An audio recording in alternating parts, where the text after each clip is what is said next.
ആ മഹാന്റെ പേരെനിക്കറിയും, ഞാനത് പറയുന്നില്ല. കാരണം എൻ്റെ ലക്ഷ്യം ആ കഥയുടെ ഗുണപാഠം നിങ്ങളെ പഠിപ്പിക്കലാണ്. ആ വ്യക്തിക്കൊരു മൈനസ് നിങ്ങളുടെ മനസ്സിലുണ്ടാക്കലല്ല. ഒരു വലിയ മഹാൻ, അദ്ദേഹം ദർസ് നടത്തിക്കൊണ്ടിരിക്കുന്ന പള്ളിയിൽ ഒരു മുസാഫിർ വരുന്നു. ഒരു യാത്രക്കാരൻ, നമ്മുടെ ഭാഷയിൽ യാചകനായ യാത്രക്കാരൻ. എല്ലാ മുസാഫിരീങ്ങളും യാചകരാകൂല, ശരിക്കും മനസ്സിലാക്കണം. ചില മുസാഫിരീങ്ങളെ പേടിക്കണം. അതേ, ഒരു മുസാഫിർ വന്നിട്ട് പള്ളിയുടെ മുന്നിലെ സൊഫിൽ അവിടെ ഇരുന്നു. രാവിലെ വന്നു, ഉച്ചക്ക് ഭക്ഷണമില്ല, അങ്ങനെ ഇരുന്ന് രാത്രിയായപ്പോഴും അദ്ദേഹം ഒരേ ഇരിപ്പിലിരുന്ന് ദിക്റ് ചൊല്ലി അവിടെ അങ്ങനെ ഇരിക്കുകയാണ്. കണ്ടാൽ ഒരു പാവം മനുഷ്യൻ. ഈ ഉസ്താദ് രാത്രി പള്ളിയുടെ തൊട്ടടുത്ത് തന്നെ ഒരു വലിയ മുതലാളിയുടെ വീട്ടില് ഇവർക്കൊരു വിരുന്നു പാർട്ടിയുണ്ട്, ഇവരെ സൽക്കാരത്തിന് വിളിച്ചിട്ടുണ്ട്. ഉസ്താദ് പറഞ്ഞു, അവിടെ പോകാം നമുക്ക്. ശിഷ്യന്മാരോട് പറഞ്ഞു, ഇന്ന വീട്ടിൽ നമുക്കിന്ന് ഒരു സൽക്കാരമുണ്ട്, ഒരു വിരുന്നുണ്ട്. അങ്ങോട്ട് പോകുന്നതിന്റെ മുമ്പ് മക്കളോട് പറഞ്ഞു, മക്കളെ, രാവിലെ തൊട്ട് പള്ളിയിൽ ഇരിക്കുന്ന ഒരു പാവം മനുഷ്യൻ, അയാൾ ഭക്ഷണം കഴിച്ചിട്ടില്ലല്ലോ, അയാളെയും കൂടെ വിളിച്ചോ, നമ്മളെ കൂടെ അങ്ങ് കൂട്ടാം, ആചാര വീട്ടിൽ നിന്ന് ഭക്ഷണം കൊടുക്കാം. ഈ ആചാര്യ എന്നൊക്കെ ഞാൻ ഉദാഹരണം പറയാട്ടോ, ഇവരെ ക്ഷണിച്ച ആ വീട്ടിൽ നിന്ന്. മഖ്ദൂം തങ്ങള് അവിടുത്തെ കിതാബിൽ എഴുതിയ ഒരു സംഭവം ഞാൻ നിങ്ങളെ കേൾപ്പിക്കാം. അപ്പോൾ ശിഷ്യന്മാര് പോയി വിളിച്ചു, ഉസ്താദ് നിങ്ങളോട് വരാൻ പറഞ്ഞിട്ടുണ്ട് ഞങ്ങളുടെ കൂടെ. ഇന്ന് ആചാര വീട്ടിൽ ഞങ്ങൾക്കൊരു ക്ഷണമുണ്ട്, ഞങ്ങൾ അവിടെ എത്തുമ്പം ഞങ്ങളെ കൂടെ നിങ്ങൾക്കും ഭക്ഷണം കഴിക്കാം, അതിഥി എന്ന നിലയിൽ.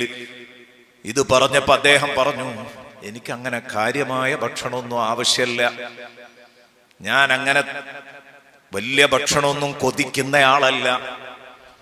എനിക്ക് നിങ്ങൾക്ക് അത്ര നിർബന്ധം ഉണ്ടെങ്കിൽ എനിക്ക് നിങ്ങൾ ഒരു ചെറിയ ഒരു പാത്രത്തിൽ അല്പം പൊടിയരിക്കഞ്ഞി കൊണ്ടുവരണം. കുറച്ച് കഞ്ഞി എടുത്തോണ്ടി, പൊടിയരിന്റെ കഞ്ഞി, അത് മതിയാണ്. നിങ്ങൾ ഉദ്ദേശിച്ച രൂപത്തിലുള്ള സുഭിക്ഷമായ ഭക്ഷണമൊന്നും എനിക്ക് വേണ്ട ഇയാൾ പറഞ്ഞു. ഈ കുട്ടി പോയി ഉസ്താദിനോട് അത് പറഞ്ഞു. അപ്പോൾ ഉസ്താദ് പറഞ്ഞു, ഓഹോ, സാധാരണ ഭക്ഷണം, നല്ല ഭക്ഷണമൊന്നും ഇദ്ദേഹത്തിന് പറ്റൂല, കഞ്ഞി മതിയല്ലേ, നല്ല ഭക്ഷണമൊന്നും കഴിക്കൂലല്ലേ. എന്നാലേ അത്ര വലിയ സൂഫിസ് ആണെങ്കിൽ മൂപ്പരവിടെ ഇരുന്നോട്ടെ, നമുക്ക് പോവാറ്. അദ്ദേഹത്തെ കൂട്ടാതെ പോയി. ഉസ്താദും കുട്ടികളും പരിപാടിയൊക്കെ കഴിഞ്ഞ് തിരിച്ചു വന്ന് ഉസ്താദ് പള്ളിയോട് ചേർന്നുള്ള തന്റെ സ്വന്തം വസതിയിൽ ഉറങ്ങുകയാണ്. പാതിരാക്കും ഈ പള്ളിയിൽ ഈ പാവം ഇരിക്കുന്നുണ്ട്. രാത്രി സമയത്ത് ഉറങ്ങുന്ന ഉസ്താദിന്റെ അടുത്ത് അതാ പ്രത്യക്ഷപ്പെടുന്നു സയ്യിദുൽ വജൂദ് ത്വഹ റസൂലുള്ളാഹ്. മുത്തുനബി മാത്രല്ല, ഞാൻ മിനിയാന്ന് പറഞ്ഞപ്പോൾ ഇവിടെ ഒരു ആയത്തോതിയിരുന്നു,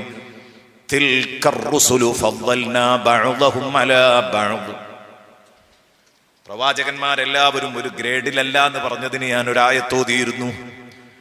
ആ പ്രവാചക കുടുംബം 1,24,000 പ്രവാചകന്മാരെ മുഴുവനും സ്വപ്നത്തിൽ ഇങ്ങനെ കാണുകയാണ്. ഒരു വലിയ കടല് തന്നെ, മനുഷ്യക്കടല്, പ്രവാചകന്മാരാണ്. ആരായത് എന്ന് ചോദിച്ചപ്പോ അത് പ്രവാചകന്മാരാണെന്ന് പറഞ്ഞു. അതിന്റെ മുന്നിലുണ്ട് സയ്യിദുനാ റസൂലുള്ളാഹി സ്വല്ലല്ലാഹു അലൈഹി വസല്ലമ തങ്ങൾ. നല്ല ഫോമിൽ ഇങ്ങനെ ഇരിക്കുന്നുണ്ട്, നല്ല ഫോമിൽ മുത്തുനബി സ്വല്ലല്ലാഹു അലൈഹി വസല്ലമ തങ്ങൾ അവിടെ ഇരിക്കുന്നുണ്ട്.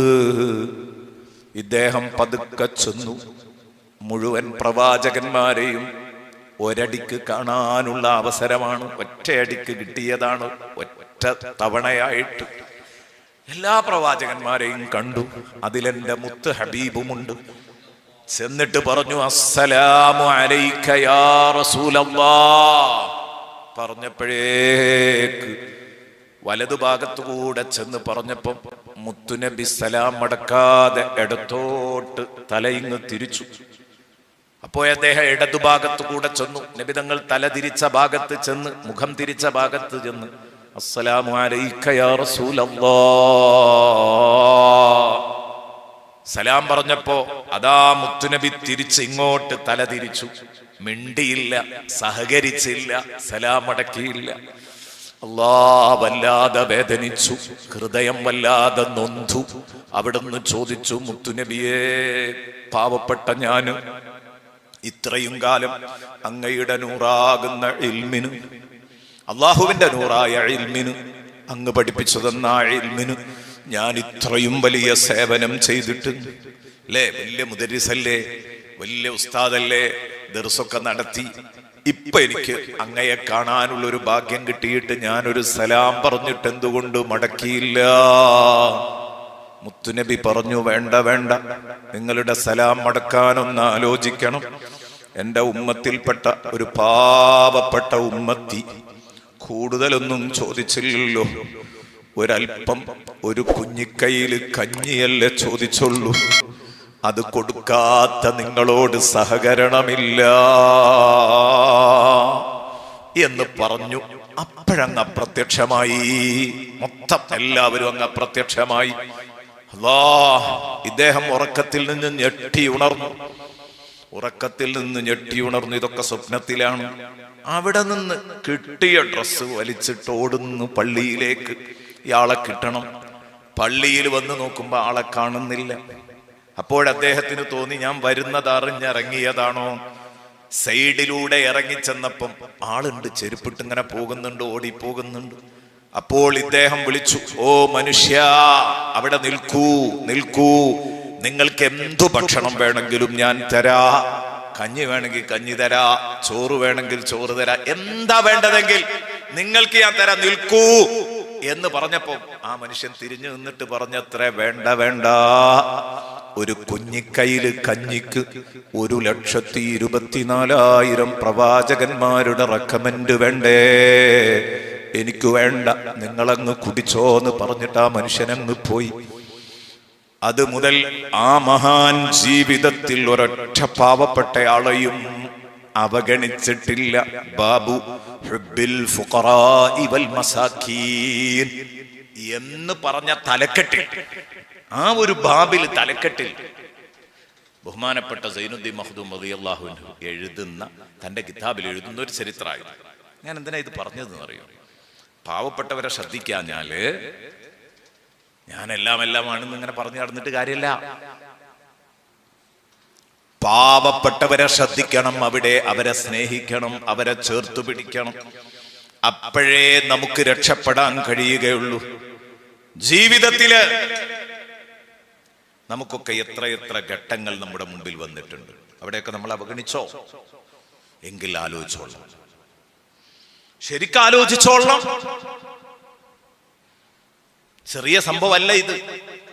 അതിനുവേണ്ടിയാ ഞാൻ പറഞ്ഞത്, കല്ലാ ബല്ലാ തുക്രിമൂനൽ യതീമ വലാ തഹാഖൂന അലാ തുആമിൽ മിസ്കീൻ വതഅകുലൂന തുറാസ അക്ലൻ ലമ്മൻ വതുഹിബ്ബൂനൽ മാല ഹുബ്ബൻ ജമ്മാ. സമ്പത്തിനെ സ്നേഹിക്കുന്നതിനും കുഴപ്പം പറഞ്ഞില്ല. വതുഹിബ്ബൂനൽ മാല ഹുബ്ബൻ ജമ്മാ. പിടുത്തം വിട്ട സ്നേഹം ഉണ്ടാവുമ്പോഴാ പ്രശ്നം. പിടുത്തം വിട്ട സ്നേഹം ഉണ്ടായ പ്രശ്നം എന്ന് പറഞ്ഞാൽ സ്നേഹം ഭ്രമമായി മാറരുത്. സമ്പത്തിനോടുള്ള സ്നേഹം ഭ്രമമായി മാറരുത്. ഭ്രമമായി മാറിയാലുള്ള കുഴപ്പമെന്താ? അവൻ എപ്പോഴും 10 ഉറുപ്യ ഉണ്ടാക്കണം. ആ 10 ഉറുപ്യ ഉണ്ടാക്കാൻ ഒരാളെ കൊന്നിട്ടാണെങ്കിൽ കൊല്ലാൻ തയ്യാറായിരിക്കും. അവനിപ്പോ ഒരു സാമ്പത്തിക ടൈറ്റ്, ഇതിൽ നിന്ന് രക്ഷപ്പെടണം. അതിൽ രക്ഷപ്പെടാൻ എന്താ മാർഗം? ഏതൊരുത്തും പറഞ്ഞു കൊടുത്തു, ലോൺ എടുത്താൽ മതി, എന്നാ പിന്നെ പരാതി. വേറൊരുത്തൻ പറഞ്ഞു കള്ളും കച്ചവടം നടത്തിയാൽ മതി, എന്നാ അത്. വേറൊരുത്തൻ പറഞ്ഞു ലോട്ടറി കച്ചവടം നടത്തിയാൽ മതി, എന്നാ അത്. പൈസ ഉണ്ടാക്കണം എന്നേ ഉണ്ടാവുള്ളൂ.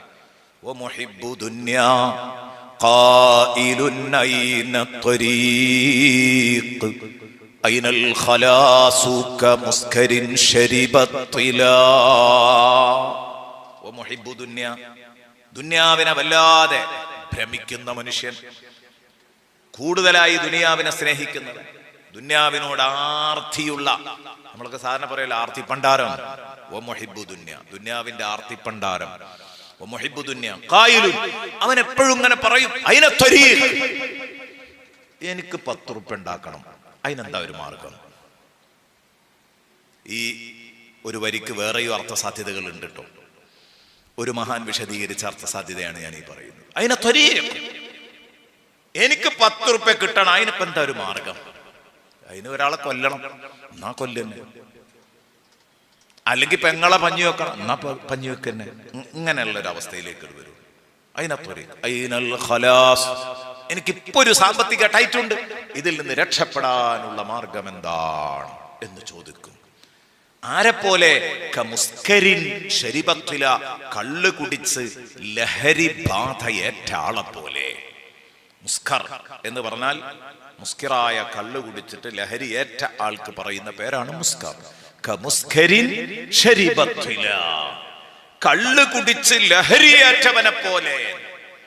കള്ള് കുടിച്ച് ലഹരിയേറ്റവനെ പോലെ, ലഹരി ബാധിച്ചവനെ പോലെ എന്ന് പറഞ്ഞാൽ കള്ള് കുടിച്ച് ലക്ക് കെട്ടവന് ഒരു തെക്കും വടക്കും ഉണ്ടാവില്ലല്ലോ, അതേ അവസ്ഥയായിരിക്കും. അയിന ത്വരീഖു അയിനൽ ഖലാസു, കമുസ്കരിൻ ശരിബത്തില. ഇത് നാളെ പരലോകത്തും ഇവൻ ഇങ്ങനെ ആയിരിക്കുന്നതാണ്.